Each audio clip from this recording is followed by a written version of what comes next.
Hi friends, ఈ వీడియోలో మనం grep కమాండ్ అంటే ఫర్ సపోజ్ ఇక్కడ నాకు names.txt ఫైల్ ఉంది. ఇందులో నాకు కొన్ని నేమ్స్ k అనే లెటర్ ఎన్నిసార్లు వచ్చింది, k అనే లెటర్ లైన్లో ఉన్నదా లేదా ఇలాంటివి మనం సెట్ చేసుకోవడానికి మనకి grep కమాండ్ బాగా యూజ్ అవుతుంది అనమాట. సో ఎగ్జాంపుల్ పర్పస్ చూడండి. సో ఫస్ట్ టెర్మినల్ ఓపెన్ చేస్తున్నాను. ఓకే, తర్వాత చూసుకున్నట్టయితే మనకి grep కమాండ్ ఏ విధంగా యూజ్ చేసుకున్నామో చూద్దాము. సో ఫస్ట్ నేను నేమ్స్.txtలో నేమ్ అసలు యాక్చువల్గా ఫస్ట్ నేను నేమ్స్.txt ఫైల్ని రీడ్ చేయాలనుకుంటున్నాను. క్యాట్ నేమ్స్.txt వస్తుందా రాదు, ఎందుకంటే మనం ప్రజెంట్ వర్కింగ్ డైరెక్టరీ డెస్క్టాప్ మీద లేము. ఓకే, సో డెస్క్టాప్ మీదకి వచ్చాను. క్యాట్ నేమ్స్.txtని రీడ్ చేస్తున్నాను.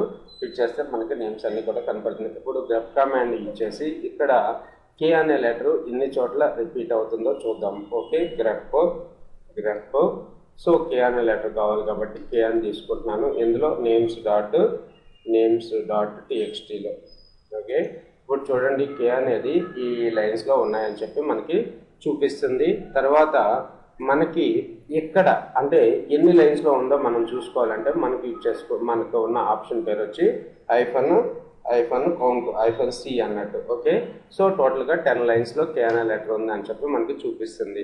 తర్వాత వచ్చేసి నాకు కేస్ ఇన్సెన్సిటివ్ కూడా కావాలి. కేసు ఇన్సెన్సిటివ్ కూడా కావాలి అంటే మనం యూజ్ చేసుకోవాల్సిన ఆప్షన్ వచ్చేసి ఐ ఆప్షన్ యూజ్ చేసుకున్నట్టయితే మనకి టోటల్గా 14 ప్లేసెస్లో మనకి k అనేది వచ్చిందని చెప్పి మనకు చూపిస్తుంది అనమాట. కావాలంటే ఒకసారి చెక్ చేయండి.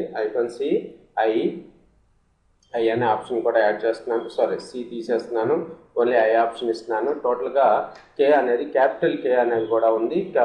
క్యాపిటల్ K అనేది 1 2 3 4 మొత్తం 14 లైన్స్లో ఉన్నదని చెప్పి మనకి చూపిస్తుంది. మొత్తం 14 లైన్స్ కూడా మనకి చూపిస్తున్నాయి.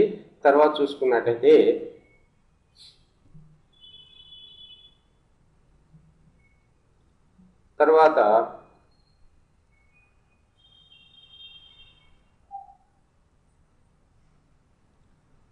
తర్వాత మనం ఏం చూద్దాము అంటే నాకు KESHIA మనకి 2 లెటర్స్ QASK అని చెప్పి ఉంది కదా.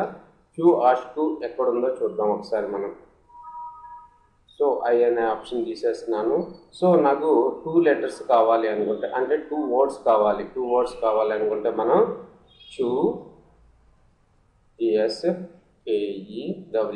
QASK ఉందా లేదంటుంది. మనం ఇప్పుడు కేస్ ఇన్సెన్సిటివ్ తీసుకున్నాము. -i ద్వారా -i. ఇప్పుడు చూడండి మనకి QASK అని చెప్పేసి ఉందని చెప్తుంది. ఇక్కడ కౌంట్ కూడా తీసుకున్నాం, ఎన్నిసార్లు రిపీట్ అయింది. సి ఒకసారి ఉందని చెప్పి మనకు చూపిస్తుంది. ఇప్పుడు సి ప్లేస్లో నేను యూ తీసుకుంటున్నాను. యూ అంటే ఏంటంటే సారీ వి అంటే ఆపోజిట్ అన్నట్టు, ఆపోజిట్.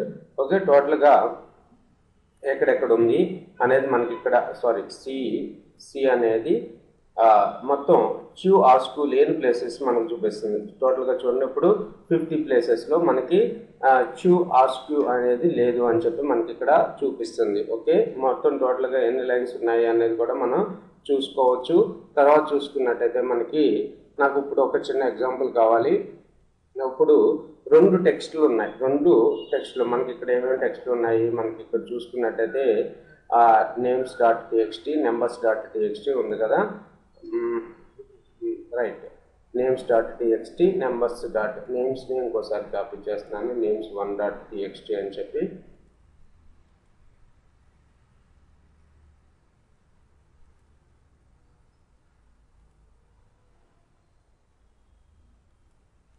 సో నేను 2 ఫైల్స్ని ఫైండ్ అవుట్ చేసుకోవాలనుకుంటున్నాను. ఇప్పుడు names1.txt కూడా ఉంది మనకి ఇప్పుడు.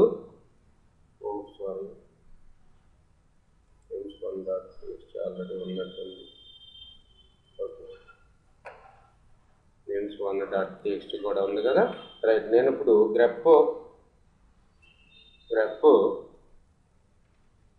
ఈ అనే లెటరు నేమ్స్.txtలోను నేమ్స్1.txt ఇప్పుడు చూడండి మనకి ఏమొస్తుందో.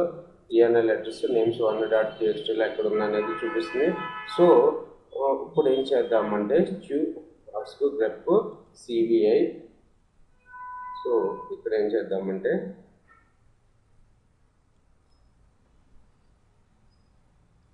ఓన్లీ కేస్ ఇన్స్టెన్స్2 తీసుకున్నాను. names.txtలోను names1.txtలోనే చెక్ చేస్తాను. names1.txt అవుట్పుట్ ఏ విధంగా వస్తుందో చూడండి. ఇక్కడ names.txtలో QASQ ఉంది, names1.txtలో కూడా QASQ ఉందని చెప్పి మనకి ఇక్కడ చూపిస్తుంది. ఓకే, తర్వాత నాకు ఒక చిన్న హెవీ డ్యూటీ, ఒక చిన్న ఎక్సర్సైజ్ లాగా చేద్దాము. నాకు ఈటీసీ అనే ఫోల్డర్లో చాలా ఫైల్స్ ఉన్నాయి. ఆ ఫైల్ నేమ్స్ అన్ని, ఆ ఫైల్స్ ఉన్నాయి, ఫోల్డర్స్ ఉన్నాయి. ఆ ఫైల్స్లో ఉన్న ఆ ఫైల్స్ అన్నిటినీ కూడా, ఫోల్డర్స్ కాకుండా ఫైల్స్ అన్నిటినీ కూడా అసెండింగ్ ఆర్డర్లో నేను ఒక టెక్స్ట్ ఫైల్ క్రియేట్ చేసి ఆ టెక్స్ట్ ఫైల్లో సేవ్ చేయాలి.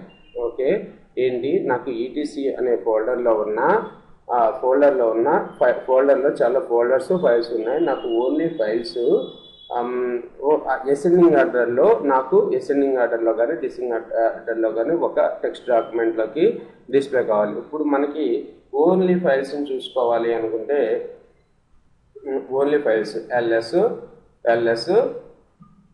ఈటీసీ అని చెప్పుకొడుతున్నాను. ఈటీసీలో మనకి లిస్ట్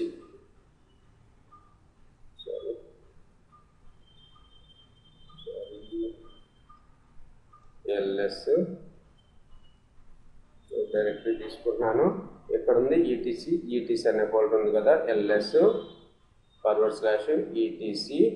సో ఈటీసీలో ఏవైతే ఫైల్స్ ఉన్నాయో నాకు చూపిస్తుంది. ఫైల్స్ ఫోల్డర్స్ మనకి ఇక్కడ తెలుస్తుంది. బ్లూ కలర్లో ఉంటే ఫోల్డర్స్ అని, డైరెక్టరీస్ అని, లేదు వైట్లో ఉంటే ఫైల్స్ అని అన్నట్టుగా మనకు తెలుసు. కానీ ఒకసారి చూద్దాము. So extension ఇచ్చుకున్నాము. ఎఫ్ అనేది ఒక ఆప్షన్ ఉంది కదా, మనకి ఎఫ్ ద్వారా మనకి ఏం తెలుస్తుంది, ls-f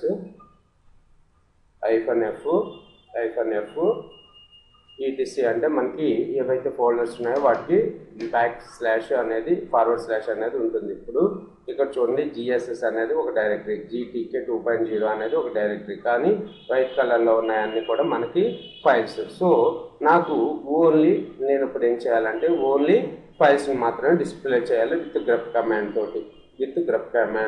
సో టైప్ చేస్తున్నాను grep. నాకు ఏం కావాలి, ఓన్లీ ఫైల్సే కావాలి కాబట్టి -v తీసుకున్నాను, -v / తీసుకున్నాను. ఇప్పుడు చూడండి, నాకు ఓన్లీ ఫైల్సే డిస్ప్లే అయ్యింది. ఇప్పుడు ఈ ఫైల్స్ని నేను ఏం చేద్దాం అనుకుంటున్నానంటే సోర్ట్ చేద్దాం అనుకుంటున్నాను. సోర్ట్ దేని ప్రకారం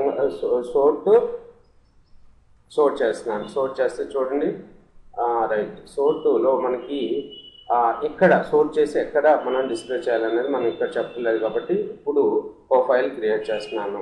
ewr.txt అని చెప్పి క్రియేట్ చేస్తున్నాను డెస్క్టాప్ మీద. ఇప్పుడు చూడండి, మనకి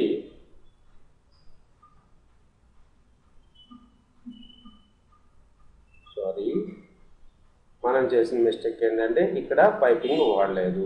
ఓకే, పైపింగ్ వాడకుండా మనం చేసాం కాబట్టి సార్ట్ తర్వాత మనకి ఏమి ఇవ్వకపోయినా పర్వాలేదు, మనం ఇక్కడే సార్ట్ అయ్యి మనకి డిస్ప్లే చూపిస్తుంది. ఓకే, సార్ట్ చేసి చూపిస్తుంది. ఈ సార్ట్ చేసిన ఐటమ్స్ అన్నిటి నేను ఏం చేయాలి అనుకుంటున్నాను, ఒక ఫోల్డర్లో సేవ్ చేయాలనుకుంటున్నాను, rty.txt. ఇప్పుడు చూడండి, మనకి rty.txt ఫైల్ క్రియేట్ అయ్యి అందులో ఉన్న ఫైల్స్ అన్నీ కూడా ఇక్కడ మనకి డిస్ప్లే అవుతున్నాయి. ఓకే, ఈ విధంగా మనం grep కమాండ్ యూజ్ చేసుకొని మనకు కావాల్సిన అవుట్పుట్ని తీసుకురావచ్చు. Thanks for watching this video. ఇంకా grep కమాండ్ మీద చాలా ఎగ్జాంపుల్స్ ఉంటాయి, అవన్నీ కూడా మీరు ఆన్లైన్లో సెర్చ్ చేయండి, grep కమాండ్ ఎగ్జాంపుల్స్ అని చెప్పి. సో మ్యాక్సిమం ఇంటర్వ్యూస్లో మీకు grep కమాండ్ గురించి ఏమొచ్చు అని అడుగుతూ ఉంటారు, అలాంటప్పుడు మీరు చెప్పండి. సో మనం ఫైల్స్లో రిక్వైర్డ్ కంటెంట్ గురించి వెతుక్కోవచ్చు, ఎన్ని లైన్స్ ఉన్నాయో చూడొచ్చు, అంటే ఆ కంటెంట్ మీద ఎన్ని లైన్స్ ఉన్నాయో చూడొచ్చు, ఇవన్నీ కూడా మనం చేయొచ్చు అని చెప్పి చెప్పొచ్చు మనం. Thanks for watching this video.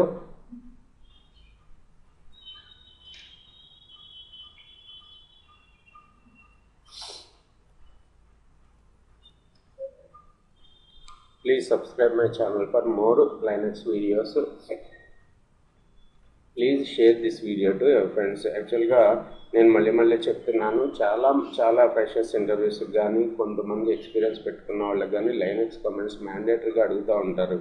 కొంతమంది అయితే షెల్ స్క్రిప్ట్స్ వచ్చా అని చెప్పి కూడా అడుగుతూ ఉంటారు. మీకు షెల్ స్క్రిప్టింగ్ రాకపోయినా కనీసం బేసిక్ కమెంట్స్ ఐడియా ఉన్నట్టయితే కంపల్సరీగా ఇంటర్వ్యూలో మిమ్మల్ని తీసుకుంటారు. అందుకని చెప్పి మీరు బేసిక్ కమెంట్స్ అన్నీ నేర్చుకోవడం చాలా యూజ్ అవుతుంది. సో ఎవరైతే మీ ఫ్రెండ్స్ జాబ్స్ గురించి ట్రై చేస్తున్నారో వాళ్ళందరికీ కూడా ఈ వీడియోస్ అనేవి షేర్ చేయండి. Thanks for watching this video.